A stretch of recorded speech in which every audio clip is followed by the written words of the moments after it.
The white wine I paired with my dish was a white Riesling by J. Lohr, 2018. It's a medium dry, medium sweet wine. I paired it with spicy, crispy banh mi tofu tacos. I read about this idea in the video 6 Basic Rules for Pairing Wines, and also a website, Wine Pairing Guide for Vegan and Vegetarians. I also chose the white Riesling for the dish because heat needs sweet, and the dish had many spicy elements such as jalapenos and also the chili oil we used, some other spicy elements. Some things that worked well with this combination was the spiciness of the food with that wine. The wine wasn't too sweet, but it was sweet enough to bring out a lot of spicy elements of the dish, and it paired really well.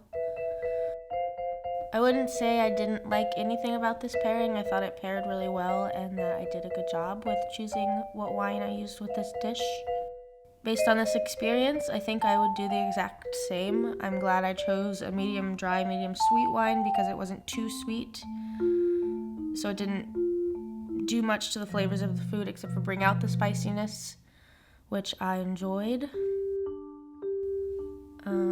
As for advice for other students, I think it's a really wise idea not to do too sweet of a wine with a spicy dish, because it does say heat and sweet are good together, but it's important not to get something that's too sweet because it matches well with a medium dry, medium sweet Riesling with some spicy acidity food.